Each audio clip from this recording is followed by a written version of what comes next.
नमस्कार दोस्तों, स्वागत है आप सभी का। दोस्तों, आज का अपना टॉपिक है भौतिक जगत, मात्रक और मापन। ठीक है। इस वीडियो में हम क्या करेंगे कि इस चैप्टर से रिलेटेड कुछ क्वेश्चन सोल्व करेंगे और उन क्वेश्चन से रिलेटेड जो कॉन्सेप्ट होगा वो हम डिस्कस करेंगे। ठीक है। और यह video NEET exam, IIT JEE exam और जो स्टेट की जो पीजीटी एग्ज़ाम्स होते हैं उनके लिए इम्पोर्टेंट है। ठीक है। तो आइए शुरू करते हैं। पहला क्वेश्चन है वो है कोणीय संवेग का विमीय सूत्र है। ठीक है। अपने को पूछा है कोणीय संवेग का विमीय सूत्र क्या है। ऑप्शन, चार ऑप्शन दे रखे हैं। पहला ऑप्शन है m0 L2 टी की पावर -2। सेकेंड ऑप्शन है m L2 टी की पावर -1। थर्ड ऑप्शन है m L टी की पावर -1। फोर्थ ऑप्शन है m L2 टी की पावर -2। तो जब भी हमें किसी भी भौतिक राशि का विमीय सूत्र ज्ञात करना हो तो सबसे पहले हमें उसका फॉर्मूला पता होना चाहिए। ठीक है। तो यहाँ हमें ज्ञात करना है कोणीय संवेग का। तो कोणीय संवेग का जो फॉर्मूला होता है वो होता है जड़त्व आघूर्ण इंटू कोणीय वेग। अब देखो, न तो हमें जड़त्व आघूर्ण की विमा पता है, न हमें कोणीय वेग की विमा पता है। तो अब हम क्या करेंगे कि जड़त्व आघूर्ण का भी फॉर्मूला देखेंगे।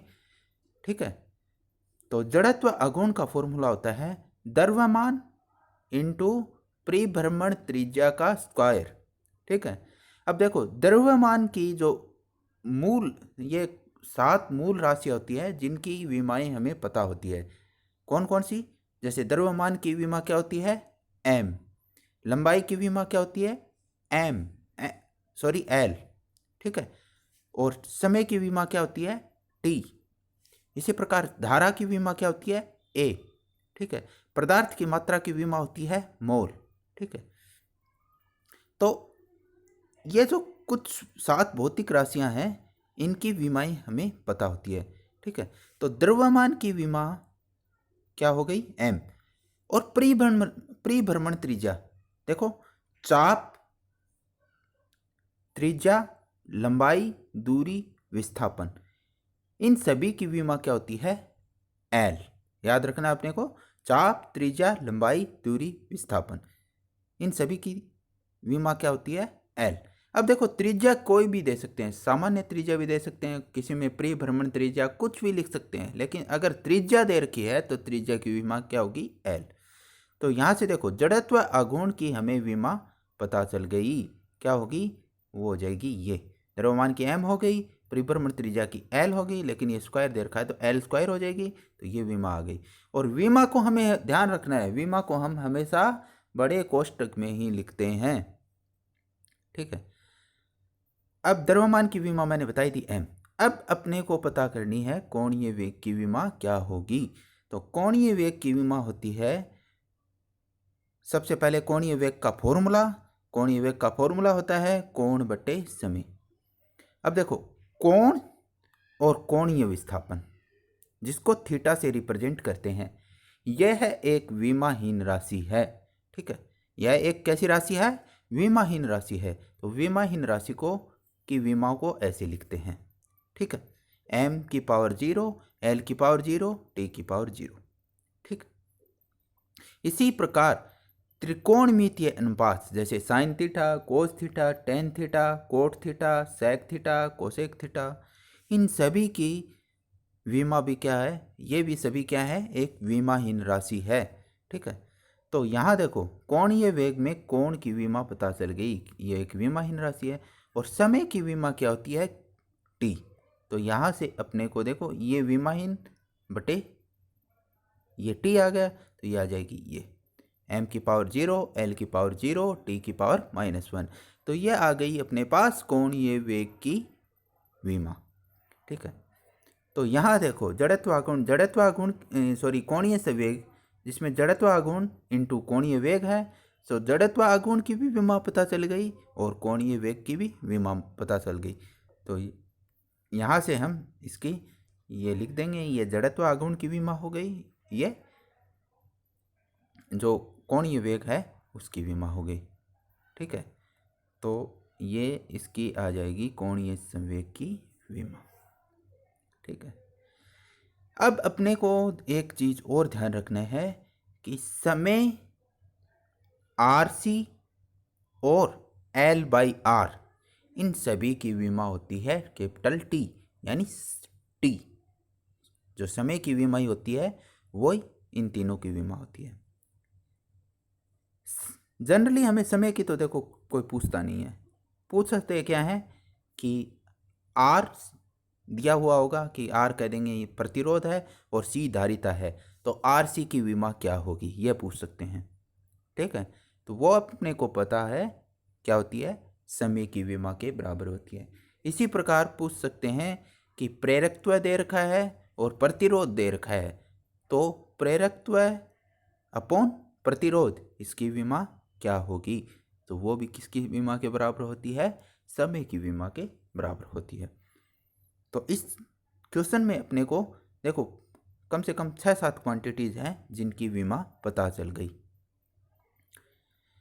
अगला क्वेश्चन है, तो इसका आंसर क्या आ जाएगा, देखो m L⁻², T⁻⁻1, तो ये आंसर आ जाएगा अपने पास ऑप्शन बी। ठीक है, अगले क्वेश्चन की ओर बढ़ते हैं। अगला क्वेश्चन है स्वप्रेरण गुणांक का विमीय सूत्र क्या है। अपने को ऑप्शन दे रखे हैं m L T⁻², A⁻², m L⁻², T⁻⁻1, A⁻², m L⁻², T⁻⁻2, A⁻², और फोर्थ ऑप्शन है m L⁻², T⁻⁻2, A⁻²।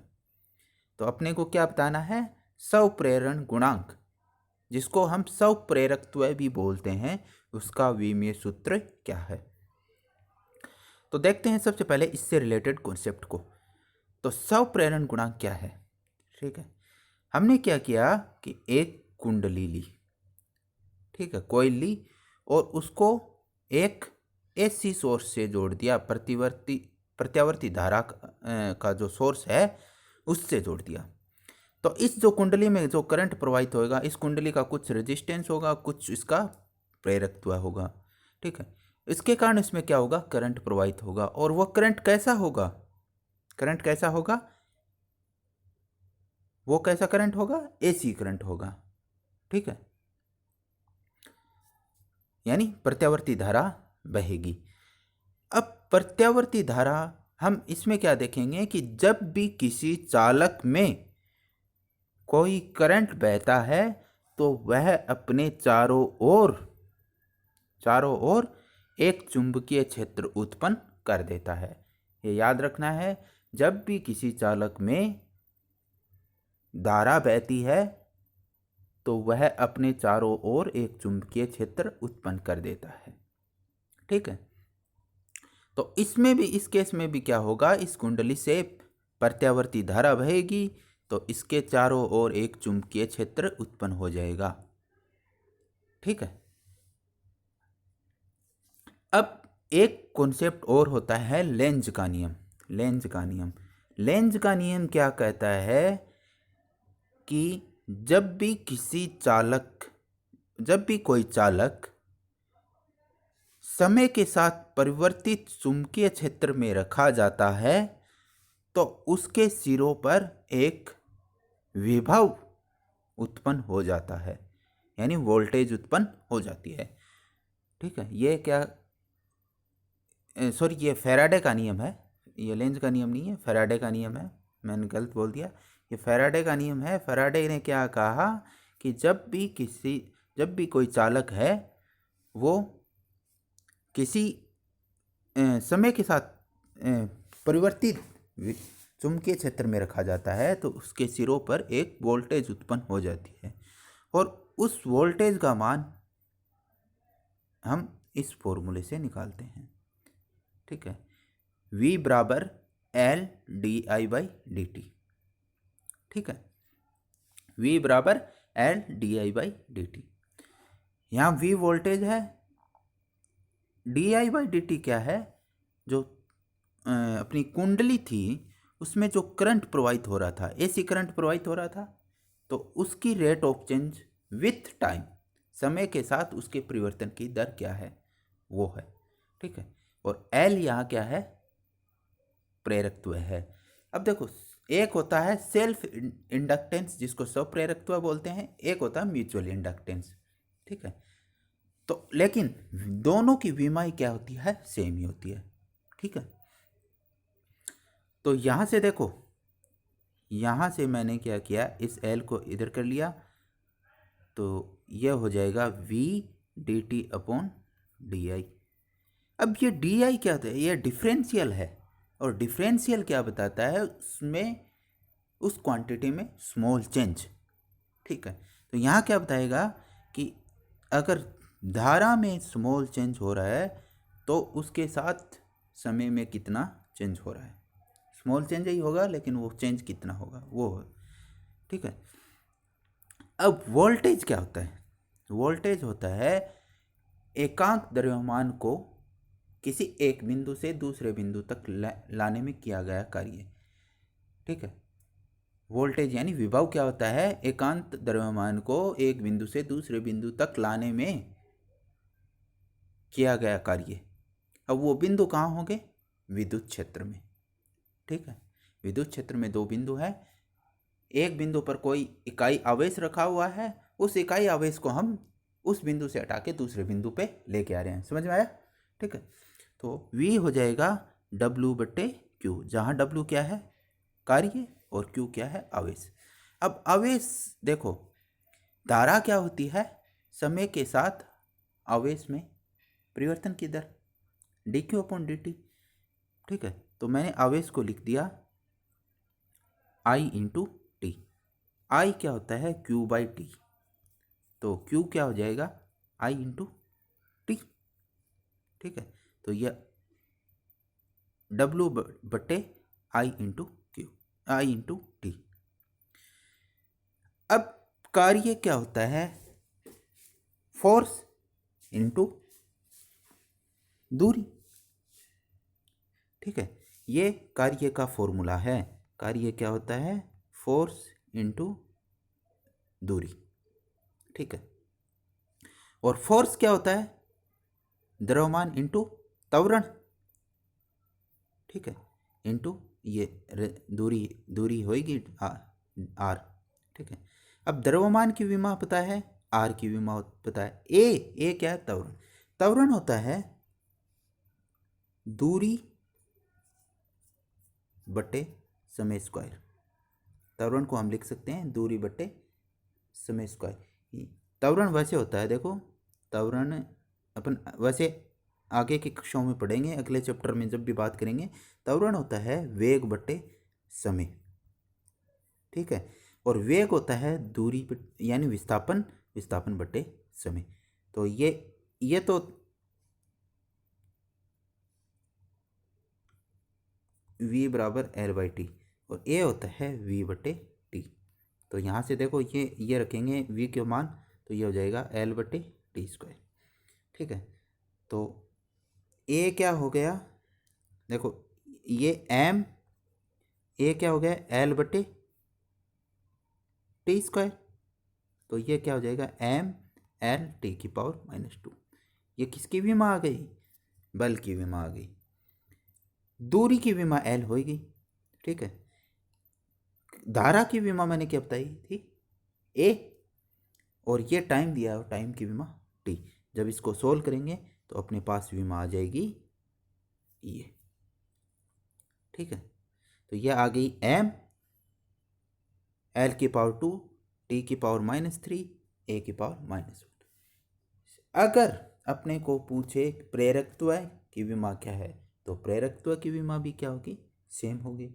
इसी प्रकार जब हमें पूछे कि म्यूचुअल इंडक्टेंस की विमा क्या है, तो म्यूचुअल इंडक्टेंस की विमा भी सेम होगी। ठीक है। तो इन तीनों की विमाएं बराबर होगी। तो इस क्वेश्चन का आंसर आ जाएगा अपने पास ऑप्शन सी।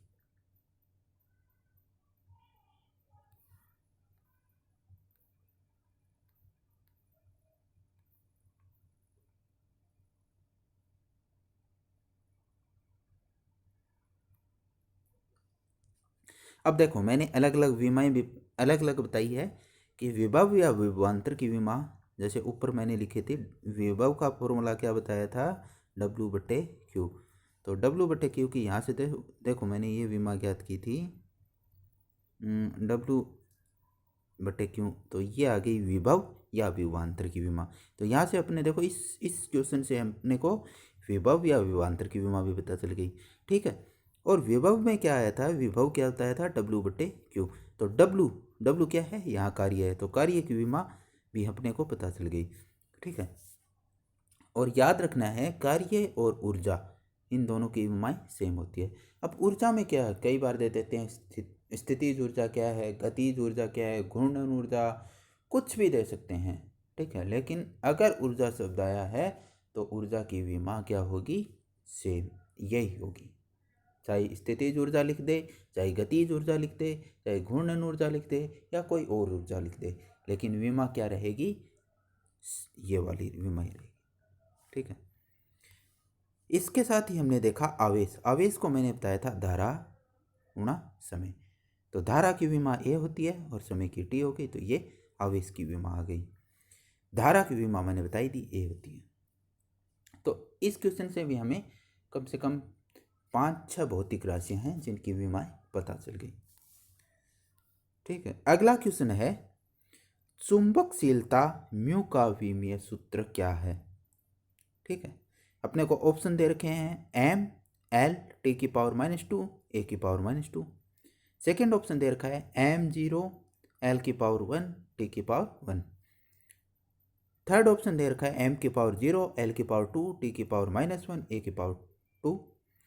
और फोर्थ ऑप्शन दे रखा है इनमें से कोई नहीं। तो चुंबकशीलता की विमा ज्ञात करने के लिए हम क्या करते हैं, एक कॉन्सेप्ट देखेंगे। कॉन्सेप्ट क्या बताया था, मैंने क्या बताया था कि जब भी किसी चालक में धारा प्रवाहित हो रही है तो वह अपने चारों ओर एक चुंबकीय क्षेत्र उत्पन्न करता है।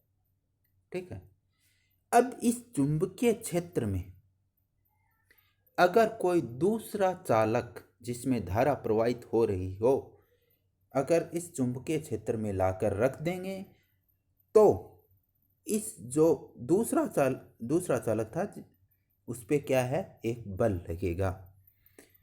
ठीक है, तो हमने क्या किया कि पहले अपने पास एक चालक था जिसमें I1 धारा प्रवाहित हो रही थी। अब ये अपने चारों ओर एक चुंबकीय क्षेत्र उत्पन्न कर लेगा।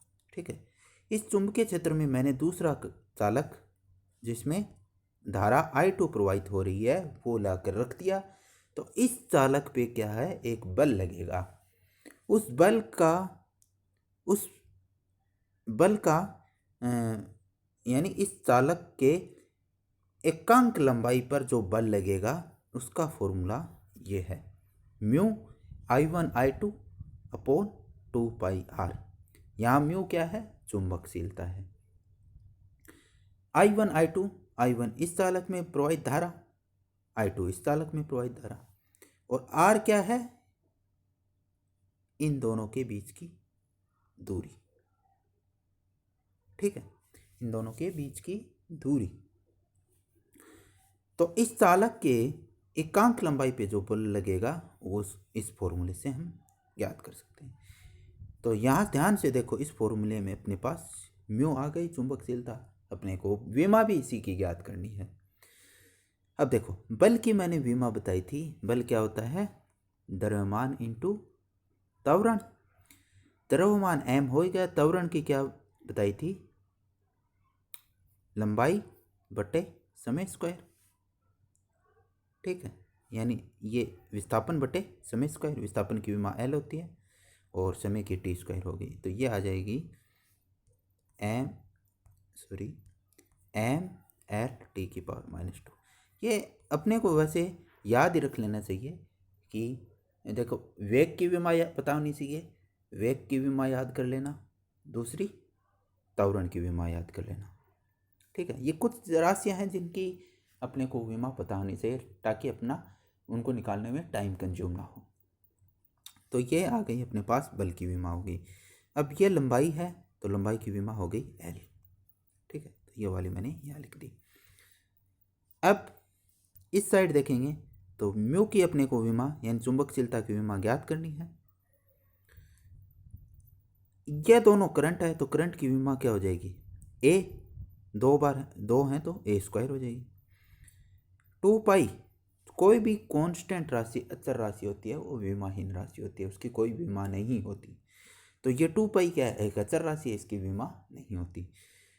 आर है, आर क्या है, इनके बीच की दूरी है, दूरी की विमा क्या होती है, एल, तो ये मैंने एल लिख दिया।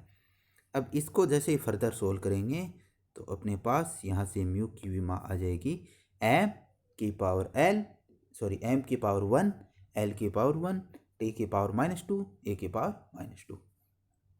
तो इस क्वेश्चन का आंसर हो जाएगा ऑप्शन ए। इस क्वेश्चन से जो रिलेटेड कॉन्सेप्ट्स हैं वो देख लेते हैं। निर्वात की चुंबकशीलता, अब जो ये चुंबकशीलता यहाँ मैंने म्यू लिखी है, ये चुंबकशीलता होती है किसी माध्यम की या किसी, जो ऐसे बोल सकते हैं हम, हाँ माध्यम बोल सकते हैं एक तरीके से, ठीक है, जिस माध्यम में कंडक्टर रखा हुआ है, सॉरी है ना। तो निर्वात की चुंबकशीलता यह होती है म्यू अपॉन म्यू आर।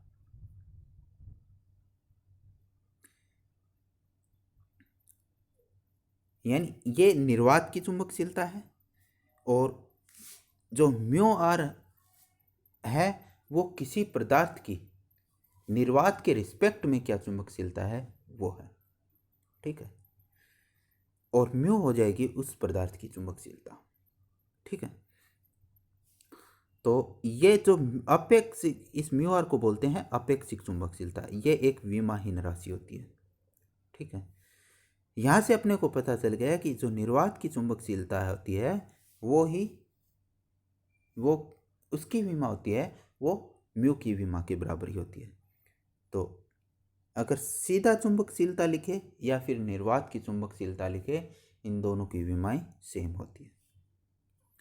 अब एक कॉन्सेप्ट और आता है कि जो प्रकाश की चाल होती है वो होती है 1/√μ ई, म्यू अपसाइलम, ठीक है। म्यू हो गई यहाँ पे चुंबकशीलता और अपसाइलम होती है विद्युतशीलता, ठीक है। तो अगर अपने को ये दोनों पता हो तो हम प्रकाश की चाल ज्ञात कर सकते हैं, ठीक है।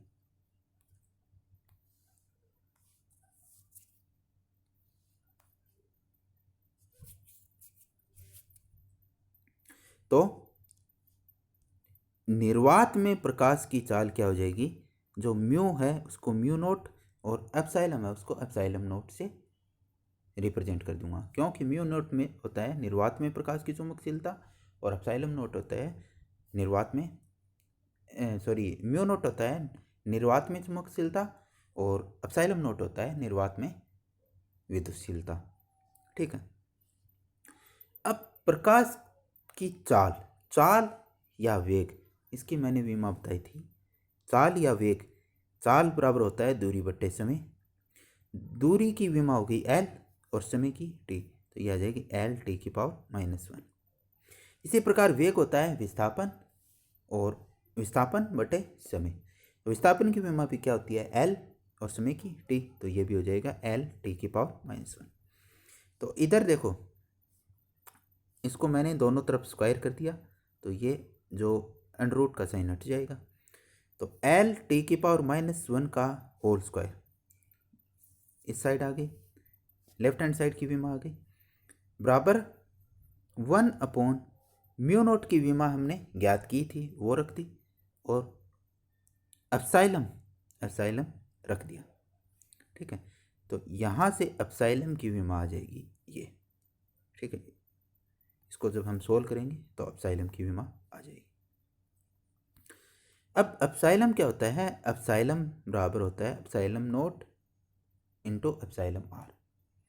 एप्सिलॉन नोट होता है निर्वात में विद्युतशीलता और एप्सिलॉन आर होता है अपेक्षिक विद्युतशीलता। अब अपेक्षिक विद्युतशीलता भी क्या होती है, एक विमाहीन राशि है, ठीक है।